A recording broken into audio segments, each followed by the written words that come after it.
to the Mousecast podcast. It's yet another Tuesday night, but tonight you determine our topics as you join us for open mic. This is where the mind meets the magic. We dive a little deeper every time. Theme parks, cruise ships, and travel. If you don't listen, maybe now it's time. Tonight on the show, we open up the door. Start with some news and chat, and viewers get the floor. So join us now for an amazing show as we begin to see what you can do for an open mic night of fun. And welcome to Mousecast, the podcast where the mind meets the magic. Hey guys, it's open mic night. That's right. You get to determine tonight's topic. So, I want to say a huge welcome to Matt and Megan again. Welcome here. Glad to have you with us. And hey, Matt, I understand you took a little trip recently. You want to tell us all about it? Yeah, I went to Texas last week. Texas by way of Florida, right? Well, yeah, it's a little more farther east, and apparently they have a Disney World now. Oh, so Megan, when did they have a Disney World in Florida? When did that happen? Why haven't you been telling me about this? We're trying to keep it quiet, Chuck. The lines are short right now. Ah, okay. We have to have you do a live show from there then. Wait a minute, is this Potato Land? Hey, Universal is moving in. Universal is moving into Texas. Next That's year, right. So I am looking forward to getting up there to that. But I think Matt maybe hid from his children where they were actually going, from what I understand, and they got surprised very last minute, if I remember correctly. I got surprised at the airport that morning.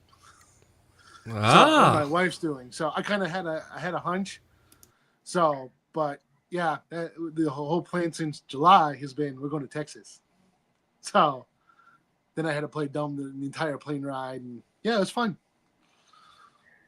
well, it sounded like a great time. So you had posted several things, and also you had a couple of Christmas updates and some of the event updates on there. So kind of walk us through your trip. Yeah, so it was a different trip. Right now down in Disney, there's a couple of scavenger hunts you can do that we took part in. Disney Springs has a free one. You're going around looking for various Christmas trees throughout Disney Springs, and you can mark them with a sticker. And if you complete it, you get a free ornament. So it's all free. Really fun to do with the kids. They're going around looking for the Christmas trees and all the different themes and stuff like that. And then we went to Epcot on Thursday, and there's a couple of scavenger hunts there. There's a Find Olaf, and he's trying to find a bunch of traditions in a bunch of the countries, which I thought was really fun and fascinating. That one was not free. That was about $12 to buy a little sticker, and you kind of place the different stickers based on the items that you find.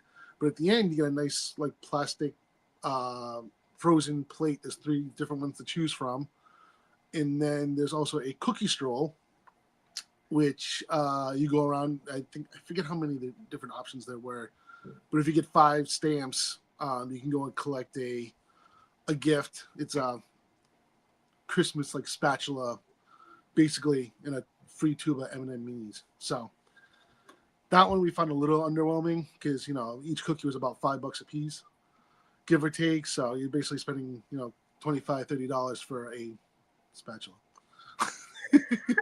No, but it was fun. I mean, the cookies were good and stuff like that. But it was just something different to do with the kids, other than just going around and just riding rides and waiting, and so it was really fun. I love those Epcot scavenger hunts, the ones you were talking about with the kids, where you go around and you find Olaf. They're different ones, and they rotate in and out with the festivals and the seasons, and then Disney will start one, and then they bring in another one and all of that. It's fun. It's a great way for $12 to keep your kids entertained in World Showcase.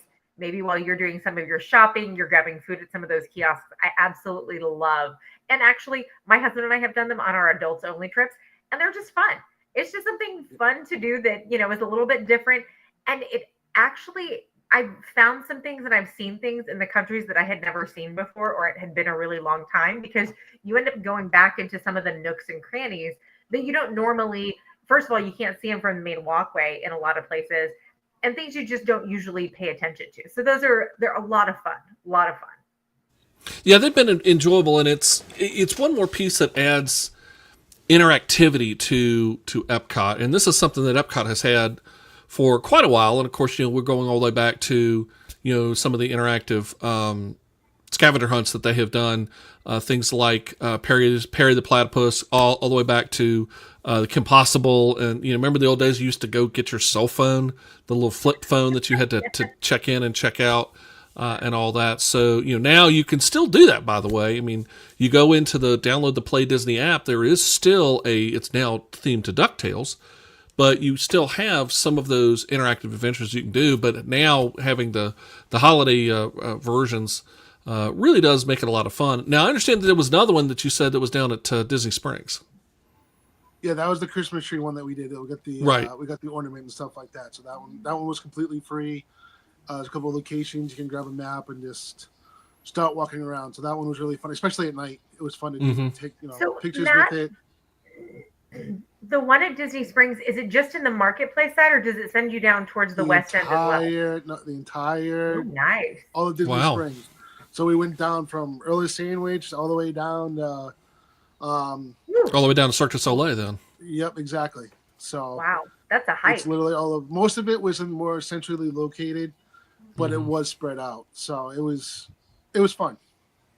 It sounded like it. So one of the bit that I understand is that you finally got to see the nighttime parade up close and in person. So now that you have seen Starlight in person, and remember, of course, it premiered. Actually, we aired it here on Mousecast over premiere week. What do you think? Disney needs to upgrade it now. It was very underwhelming. Just quick tip, Main Street fills up really quick, but if you want to go on rides and do it like that, I think the parade starts around 8 o'clock at the entrance of Magic Kingdom. So head over to Frontierland. 7:30, I was front row.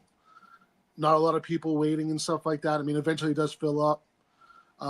But that's a little tidbit if you want to wait, 30 minutes, just kind of sit down, park yourself there. They usually have it marked off on where you can sit. And it was great to kind of be front row. I actually had a little girl that I was just like, she was behind me. I'm just like, nope, Mom is okay. Sit up front and get the, wave of the princesses and stuff like that as they go by. So and then she started talking to my daughter. So it was just like, it was perfect. It was just like, hey, here you go. Kind of like what Disney is kind of partially all about is, family and kids and stuff like that. But yeah, I was very underwhelmed. The space in between floats, it's basically just a dead zone. They got a couple of people like in costumes, but it's okay. I'm waiting for my next float here. Like you can see it and stuff like that, but they need something else, kind of like, the different, between Not So Scary Halloween, I believe the Christmas party, like there's just more in between the floats and stuff like that, as far as performers. And then so, and this was something that we had noted, all the way back in July when this premiered. And again, we go back and watch a previous episode of Mousecast back over the summer where we provided a live bit from Starlight. And we noted back then, it was one of the first things that I noticed was these gaps. It was like black holes. And it looks like it's still there. Now, I remember during Spectrum Magic, they had a few there, and there was a purpose for them, is that they would kind of create these little black holes, and this was to allow time if guests needed to cross the street. It was real quickly, okay, jump across and jump back or something like that. Frankly, I don't know that it's necessary. I mean, no. Find where you are, and don't mess with the parade. But yeah, and you were also mentioning that you said you felt like that the floats themselves also needed some attention. Yeah, they're just lackluster. I mean, I was looking at some of the floats, and it just looks like the lights were just kind of like thrown up on up on the float, like there was a snow. It just looked messy and it just wasn't very appealing. So, I mean, the parade itself, I mean, it was great. I mean, you know, especially for like the kids, like you can still see like the characters and stuff like that. And it's a nighttime parade, so it's different. It's something that Magic Kingdom I feel like needed, but it's lackluster for Disney. So I just think it needs an overhaul. Well, I mean, and you know where I'm going back to kind of when I saw it in person, and I saw it twice that night, and I noticed it in both shows that, you know, the floats themselves, they were okay. I mean, they were okay. I think they need to be enhanced.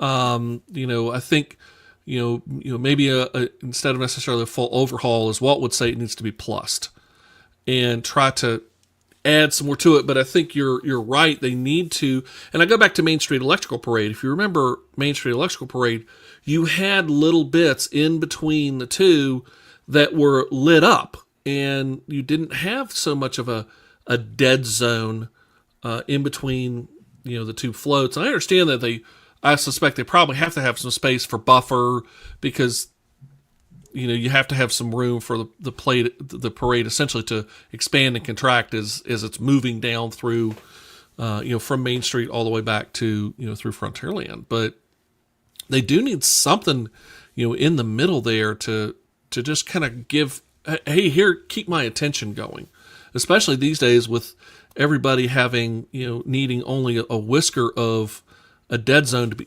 down into their phones, and then next thing you know, you've kind of lost them.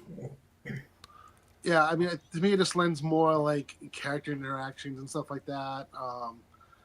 I was looking at some of the floats, and I was just like, you know, you got pictures of characters and this like one main character. I don't know if anybody, you know, for people who've seen it, the Frozen one with just Elsa, and you got pictures of everybody else. I'm just like, this lends itself to like an Olaf animatronic, or just there's just different ways that like I think the parade could really be improved, and I feel like it was just kind of thrown together. Just be like, hey, we're doing this nighttime parade because, you know, people want it, but it's just like the quality just isn't there. And I know that's been a big question mark with Disney lately. Is just, hey, we're giving you what you want, but it's like, it's not, well, and it's not like they don't know how to do it. Like you Disney, go like the old Disney standards in a way. Yeah, I mean, like you see it Main Street. You look at Paint the Night. I mean, you know, Paint the Night is, you know, Megan, you love it. I mean, it's my standard, my favorite thing. Yeah, but you look at, you know, all right. So Megan, compare Paint. I mean, obviously you haven't seen Starlight in person yet, but you've seen videos and things like that. So, you know, how would you compare it to what you have seen with Paint the Night? Well, Paint the Night, they have groups of dancers in between every pair of floats. I mean, before and after every single float that comes through there is a group of dancers. They're moving around, they're interacting with the crowd, they're taking up that space. You never feel, there's not a moment to look down. Nobody's looking down at their phones during that parade. Everybody's up and dancing and pointing at the next thing coming down the street. Because it is at Disneyland, they do, and because now that they moved it actually over into Disneyland Park, they have built some of those intentional black holes, if you will, because there are places. Disneyland Park is a hard place to get around. It is not like Magic Kingdom. Magic Kingdom, you can definitely work around a parade route, and there don't need to be those gaps to let people cross. I agree with Chuck on that. But at Disneyland Park, that gets a little bit harder to do. So they do have to build in a few spots to allow people to pass, especially back by Spawn World and then up near the hub again on Main Street. But other than that, other than those few, I think there were 2 or 3 when I saw it. I saw it twice this last summer. And I mean, they fill the space beautifully. And the lights, those floats, those are impressive. There is not anything thrown up or, you know, just kind of casually placed on those. It is, I just love Paint the Night, but I'm biased. It's my very favorite parade. Yeah, but I mean, so that's kind of where I'm at, is that it's not like they're having to reinvent the wheel. They just need to come up. It's just a different wheel. You know, they already know how to do it. So, you know, so I'm not sure what options, you know, Disney might need to do, because I think, you know, when you look at it, it's a good start. It's a good start to what's going on. but it just needs to be plussed up. And I'm hopeful. I'm being the optimist here. I'm hopeful that this maybe is kind of version 1, and they are thinking about, okay, version 2. How can we plus this up and make this a little bit more as they go on? But you know what? Speaking of plussing things up, so earlier this week, Disney announced.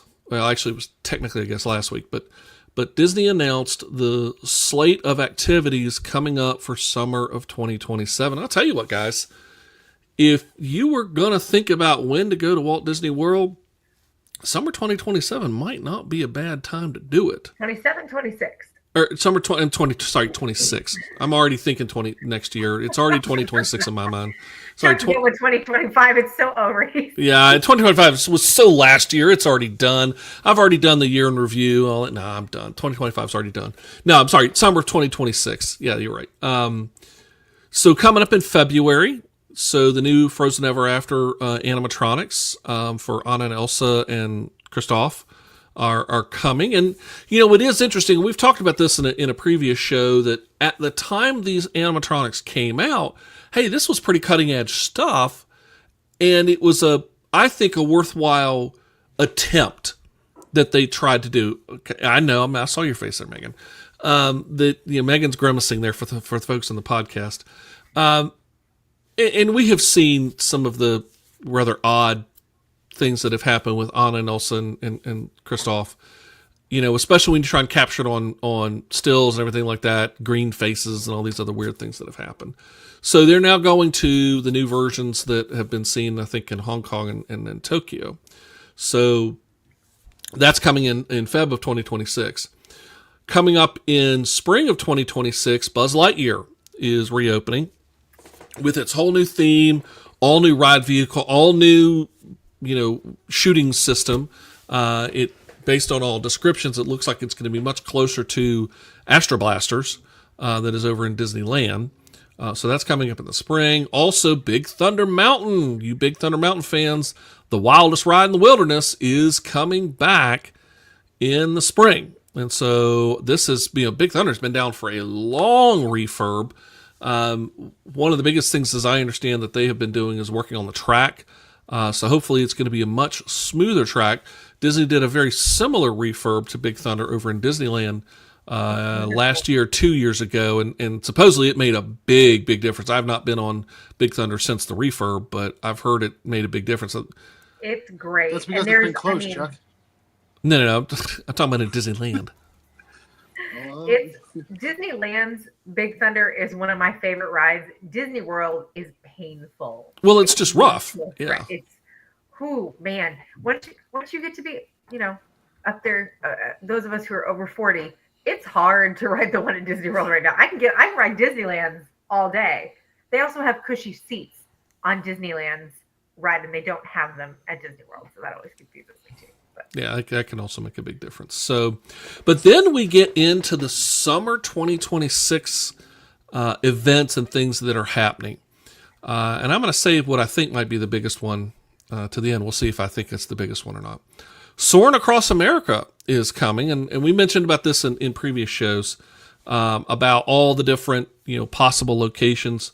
But it's going to be a special film in connection with the 250th anniversary or birthday of the United States. So that will be premiering coming up this summer. Millennium Falcon Smuggler's Run, new missions featuring Mando and Grogu are coming up in summer of 2026. And of course, that's a tie-in to the Mandalorian and Grogu movie that is coming up. Rock and Roller Coaster starring the Muppets. I know what everybody's already saying. I can hear it right now. But you know what? I'll give it a chance. Rock and Roller Coaster starring the Muppets coming summer of 2026. The Magic of Disney Animation over at Hollywood Studios opening summer of 2026. Let's see here. Disney Junior Mickey Clubhouse Live starting summer 2026. And then over at Animal Kingdom, what might be the biggest one, especially for folks like Matt and Megan who have little ones, Ladies and gentlemen, boys and girls, finally coming to a Walt Disney World park near you, Animal Kingdom, Bluey and Bingo. You know, you talk about a major character. Hey, Brian is with us. Hawk's with us tonight. You talk about a major character that is finally making its appearance at Disney. It's Bluey. And we've talked about, especially on Mousecast, going all the way back to the very early episodes about, you know, hey, bring Bluey to the parks. Well, guess what? Here comes Bluey. So, Megan, what do you think? Bluey coming to Walt Disney World. I am excited about this one. And I don't think it's just the parents of the little ones. It's adults. Adults love Bluey. This isn't just a kid thing, right? I think that everybody's kind of hoping, kind of like with, you know, the current Starlight Parade, we're hoping that this is phase 1 of Bluey coming to Disney World. We'd love to see more, because this is going to be a show, if I'm correct, right? If I'm remembering correctly. That was a meet and greet, no? Is there a meet and greet with it? I didn't see anything about meet and greet. That was my first thought of like, we need. Yeah, I was thinking that maybe it was both, but I'm trying to now that I think about it, I got to go back and recall if it was the show specifically. I don't remember. Yeah, I knew it was a show, but I thought maybe there was a meet and greet too. But it would make sense if it was a meet and greet. It should be a meet and greet. That's like the best part. But I think, you know, it feels like this is a tester. Oh, Hawk is here in the comments and he's being funny. And Bluey, who, because his kids are older, oh, Hawk, you're missing out. Bluey's for everybody. Plus, those episodes are like 8 minutes long. Piece of cake. No, oh my gosh. It's going to be a very Bluey Christmas around our house this year. So, yes, we are looking forward to Bluey coming to Disney World. And Matt, I'm sure that your little ones are also looking forward to it. Yeah, I mean, we watch Bluey. The kids like Bluey. It's not like their absolute favorite, but it's no. They find out that, you know, Bluey and Bingo are coming, they'll freak out. So yeah, that's only a matter of time. I'm curious to see the integration. Animal Kingdom, I don't know. That's the part that got me. That's the part that got me. It's like, yeah, Bluey's coming. Okay, great. That's really good. To Animal Kingdom, huh? Yeah, I'm not sure what the fit is. I would have thought that if Bluey was coming, okay, perfect. That's part of Disney Junior and all of that. It would fit. Studios. And Hollywood Studios and everything like that. But no, Animal Kingdom. And also it's going to be over at Rafiki's Planet Watch. Yeah, very random. And that's not criticism. It's just kind of I guess they're starting to think about, okay, I'm wondering if this also is a harbinger of almost a complete retheme of Rafiki's Planet Watch in some way, shape, or form. Now, there can't be a complete total retheme because that's where the veterinarian center is, and they're not going to refurb the veterinarian center. No, you know, that's not going to happen one bit. But, you know, is there going to be kind of a redo of that area, or maybe even make it into 2 spaces or something like that? I'm just kind of blue sky, but I'm blue sky. So, yeah, Hawk says, you know, got to give people a reason to go back there. You know, Animation Academy. I love the Animation Academy. Oh, I do. And remember, the Animation Academy is coming back, and that is coming. That's part of the magic of Disney animation, and is coming to where I think it should be, which is Disney's Hollywood Studios. Back at Disney's Hollywood Studios. Yeah. And in some respects, back to where it was. Because in the old days, if you go back to what was the animation building back there, and then of course later became the launch bay for Star Wars, there was a whole area that was now taken up partly by BB-8's meet and greet area. There was a whole sit down academy that they had repeat shows. I mean, several times a day, and you had to get to that area like a half hour or an hour early just to be able to get in and get a seat, to be able to be part of the Animation Academy. So it was very, very popular. It's still one of the most in-demand things at Disneyland. There is always a line at Disneyland, and it can be really hard to get in there. You've got to get there 15, 20, 30 minutes early if you're going to make it into the next one. It's such a great experience. And if you're looking for a cheap souvenir, it's completely free, and you take them the drawing that you did at Disney where a cast member actually taught you to draw the characters. It's such a cool experience that's different from anything else you're going to see on property. It's one of my favorite things to do. I still have a couple of the ones that I've done. My daughter got, frankly, very, very good at drawing Mickey Mouse, but especially drawing Goofy. And she still has done some Goofies to this day that she learned at the Animation Academy. And I mean, they're pretty good. They're pretty good. So, but of all of these announcements, so Soaring Across America, Millennium Falcon Smuggler's Run, Rock and Roller Coaster starring the Muppets, Magic of Disney Animation, Disney Junior, Mickey's Clubhouse Live, and Bluey, what's your favorite? And then Hawk has a question that we'll get to as we do a different topic here in a second. Is there one in particular that each of you is looking forward to the most? Soarin' for me. Okay. I'm looking forward to the next iteration to see what they come up with. One, because I enjoy Soarin', and so anytime they roll out a new one, I'm curious to see what they shot. I'm also curious to see the conversation online for people who get mad because they left out this, that, and the other, or why did they do this, or this one, Mount Rushmore is sideways when you're not in dead center. Just all the conversations. People would around never do that, Megan. Come on. In this day and age, nobody would, in their right mind, ever do that. Of course not. I can't believe it. I feel like that's half the fun when Disney announces some changes coming to Soarin' is the conversation online, because people love Soarin', but they love a specific version of it. And if Disney's moving away from their specific preferred version, the world is ending. And so I always look forward to that. People always are interested and interesting in their comments. What do you think, Matt? Chuck? What are you looking forward to? I'm to be honest, I actually am with you. I'm really looking forward to Soarin'. I think Soarin's going to be really cool. Soarin' is one of my most favorite attractions in all of Walt Disney World. I have loved Soarin' forever, and so to have a new version of Soarin' that is especially very patriotic, that is for me is a really big deal. I absolutely love Soarin'. So yeah, I'm really geeked about that. Matt, what do you think?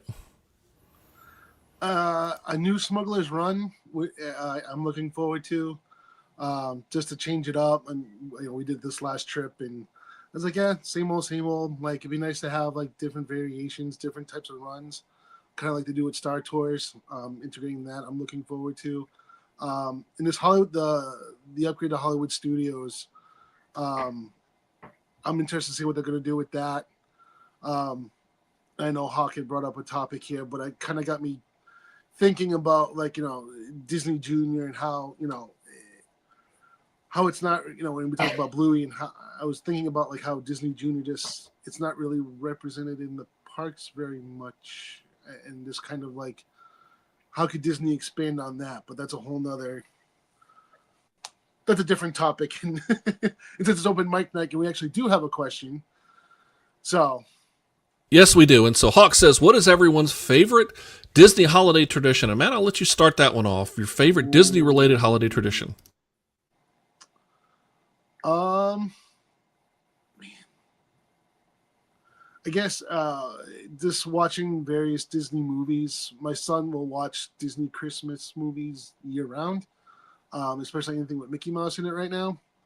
So it'll be the middle of June and July, and it'll be like, I want to watch Mickey Christmas. But we really like to watch the Santa Claus, the first one. We started watching it the other night, and I'm sure we'll watch it again just because we all love that movie. So between that and on top of our tree, since there's not enough clearance to put like a star or anything like that, we have a Mickey Santa hat that we put on top of the tree instead. So, and I couldn't find it this year. My kids were like freaking out. They're like, where is the Santa hat? I'm just like, I don't know, in a tote somewhere, guys. I really don't know. And I ended up finding it a couple days later, thankfully, and put it up.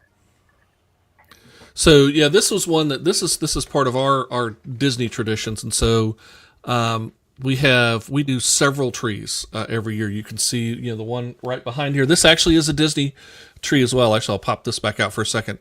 This actually, hold on, let me do like, nope, not that. That's not going to work. I was going to try here. Let me see if I can do this way. There we go. So now you can see it full screen. This is what we call the Epcot tree. In fact, you can see let's see here if I can point right there, that little ball right there. That's actually a Spaceship Earth ornament. And we have a number of different travel-related ornaments, but it is all Epcot themed, based more on World Showcase. But then we do roughly almost 20 trees.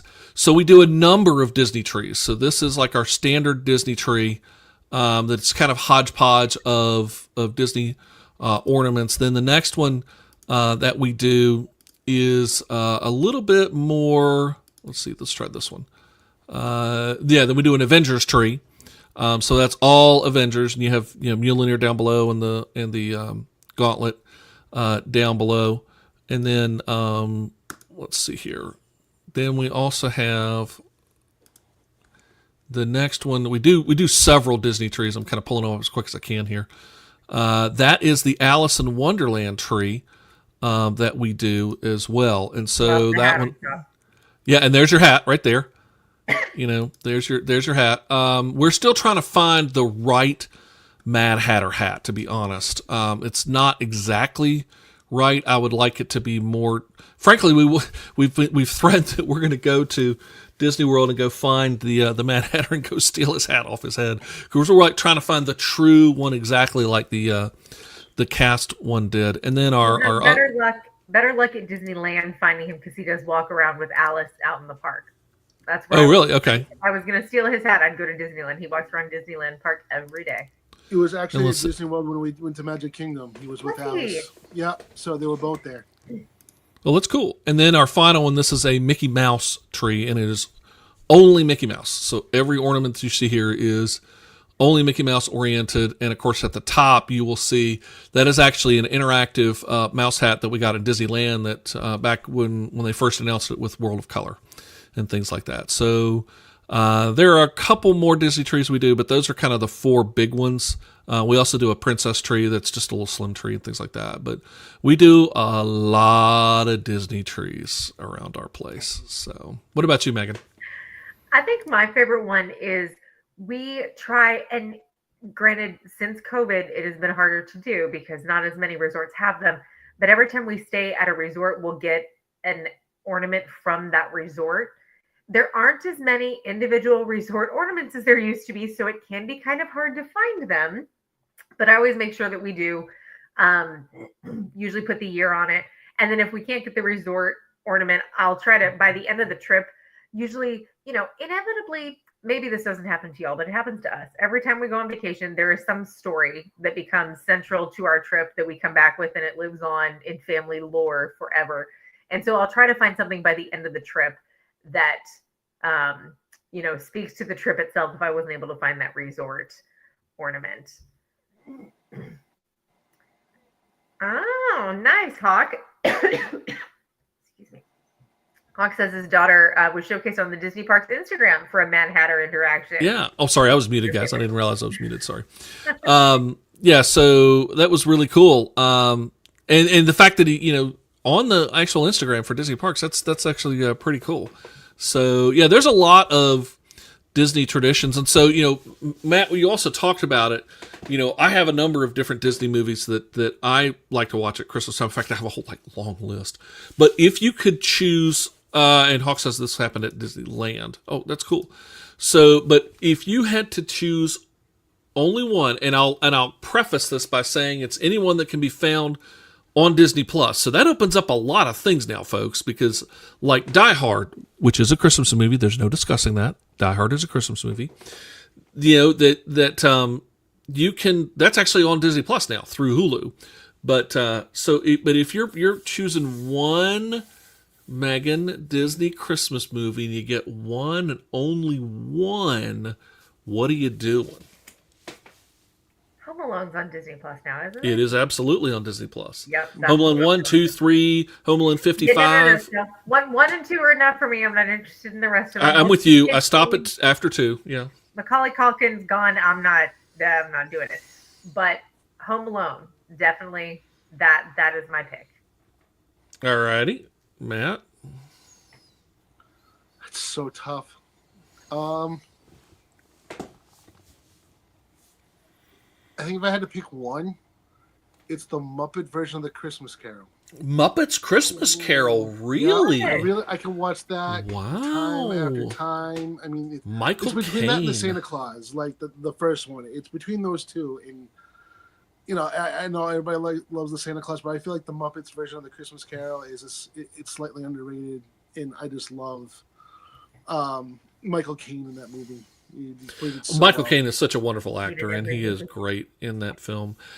For me, I'm with you. It's the Santa Claus, but which one? I love Santa Claus 1 and I love Santa Claus 2 as well. And the reason I like Santa Claus 1 is that it's the OG. It's the original story. It's such a great origin story. And then it's interesting because if you watch the Santa Clauses Disney Plus series that came later on, it actually explains a little bit more about how the Santa Claus 1 truly is an origin story in ways that maybe you weren't aware of. It's kind of fascinating how it ties in Santa Claus lore into tying out all the way back to the original movie. But there is something about Santa Claus 2, and it's that scene, it's the sleigh riding scene between Scott and Carol when they first start to kind of fall in love with each other. It's just the way it's done. It's just such a, and then the subsequent botched school Christmas party and how just that whole interaction between the two of them. It's about a 15-minute set of a couple of scenes together. That you see truly, the magic of the holidays and this in kind of, Christmas spirit and Christmas joy and all. I mean, that one series of scenes encapsulates the holidays in kind of an amazing way. And so I love that particular scene. The rest of the movie, I mean, it's a little bit farcical. It's meant to be. You're trying to kind of do a little bit of an adventure story with a Santa going crazy kind of thing like that. But it's between the two of them. So a lot of fun, a lot of time to do that. So however, if you were heading though to Walt Disney World at Christmas time and you get to go to Mickey's Very Merry, are you watching the parade or are you taking the time to hit attractions? Because the parade is truly, I mean, between that and Not So Scary, I mean, them's some good parades. Yeah. What are you doing? It was my first time I'm watching the parade because I haven't been, so at least I'm going to watch it the first time around. But this last trip, like last week, we didn't even watch the castle show. We just did rides. So once you're kind of seeing it once, you kind of get your fill. Then while everybody's doing parade and watching, the night shows, going red rides, it's easy on. So that's kind of like the way I would go. All right, Megan, what do you think? I'm going parade, and a lot of it has to do with the fact that I don't. The last ever trip to Disney World is going to be one of those that I don't realize it's the last one. So I'm always thinking there's another one coming. Those rides, for the most part, they do change here and there, but we usually get plenty of notice if they're going to go away. The attractions will be there. That parade only runs a certain time of year, even though. And I've said this before, and I will stand by this until the day I die. Those reindeer are terrifying, and I don't like them.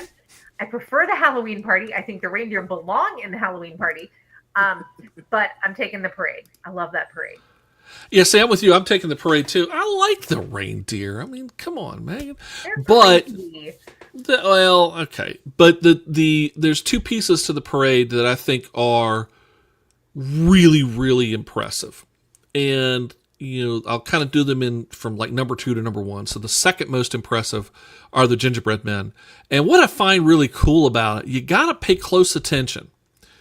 As they're coming down and you see them kind of, walking to you, and then, depending on where you are, they turn a corner or whatever like that, you will see on their front, they're curved and everything like that, like a cookie. But you turn around and you see the back. Is a cookie curved on the back? No, it's flat. And that's what the costumers did. They made the back completely flat. So it really does look like a gingerbread and like a gingerbread man and a gingerbread cookie. You know, it's that attention to detail. But where I think that attention to detail and that attention to creating something really lifelike is in the toy soldiers. Those toy soldiers and just the way they march, they know that they are toy soldiers, meaning that they have limited joints and they can't move the way a human does. So they do. I mean, it's almost robotic in the way that they march because that's how a toy soldier would march. And so the performers do just a brilliant job of being able to do that. In fact, let's see here. Hawk has shown, I don't know if I can pull this up or not. He's got the video of the interaction. I'm not sure if I can get it or not. I might have to play with this a little bit and see here. It's on Instagram. If I can grab the No, I agree. The buy-in from those performers for the toy soldiers is, complete. It really is the epitome of the cast members at Disney, really going all in, really truly becoming the character that they're playing. And we see that, in pretty much every cast member across property. But to dedicate, to do that much robotic movement without breaking and becoming human again for that long of a time, because that's a lot of marching that they're doing. It's really, really impressive that they're, that those performers can do those movements for so long. I mean, I think I'd be sore at the end of the night and feel kind of like you need to stretch and limber up after being so stiff and whatnot in those costumes for a while. But the parade is just so much fun. And the party in itself is just fantastic. I know some people, like to complain about, it being busy. Oh, good. We've got the video. Yeah, as I say, so we were able, so for folks who are listening right now on the podcast, we are watching we're getting ready to place, I think, if it'll let me do it. Here we go. I don't know if the sound is up or not. Oh, hold on. I don't know if you can hear it or not. Okay, wait. You're doing so good. We have to make this even more. Whoop. There, and we'll see if I can go back to it again. Hold on. Go back. Hold on. Back. Here we go. Hold that long. Are we ready? You ready? One Keep foot in looking, front of the other. looking. One foot in front of the other. Okay, wait. You're doing so good. We have to make this even more. That's pretty good interaction. I mean, the balance, Hawk, tell her the way she balanced those on her head, that was pretty cool. That was really well done. That's pretty impressive there. So, yeah, pretty cool there. So, yeah, a lot of fun though. But go ahead, Megan. I'm sorry we had interrupted you because this came up. Oh, do I even remember what I was saying about the party? Just how great the party was. This is what happens. It's, oh my gosh, I blame my children. Yeah, we blame the children. But it's the other part of it is that one bit on the parade. So here's a little tip for folks as we start to wrap things up tonight. If you're going to Mickey's Not So Scary, or correction, Mickey's Very Merry, Not So Scary applies to as well, to be honest. Any one of the special parties, 9 times out of 10 they're going to do the parade twice. And if you can, do the second parade.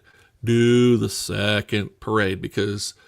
you will probably see, I don't know, a reduction in the crowd by 25 to 50%, maybe more, between the early parade, which is usually somewhere, around 7:30 or somewhere in that vicinity, and the second parade, which is usually 9:30 or something. Basically, you're going to do parade, fireworks, and then another parade, kind of thing like that. Same thing for, frankly, each night for the Magic Kingdom. We go back to talking about the nighttime to Starlight. A lot of times they do that twice. So if you can, I'm doing rides during that one. I'm doing rides. During the second one or during the first one? During both of them. I think Well, I'm just skipping that one. If you're going to see it, See it at least once and then decide. see it that at least it's once. You need to terrible see it at least once. At least right. once.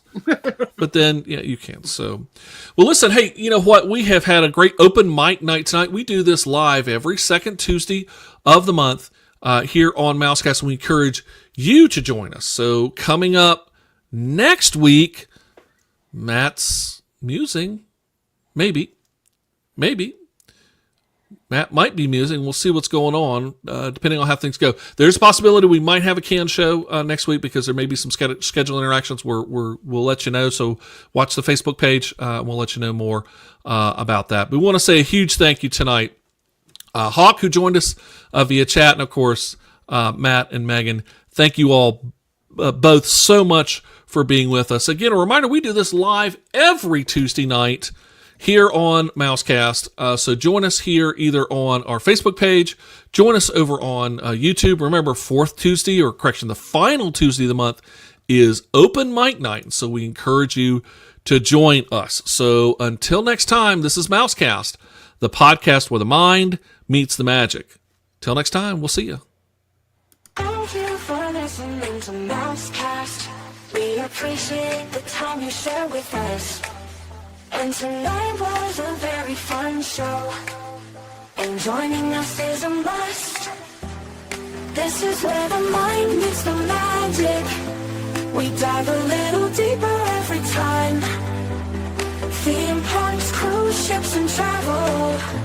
If you don't listen, maybe now it's time.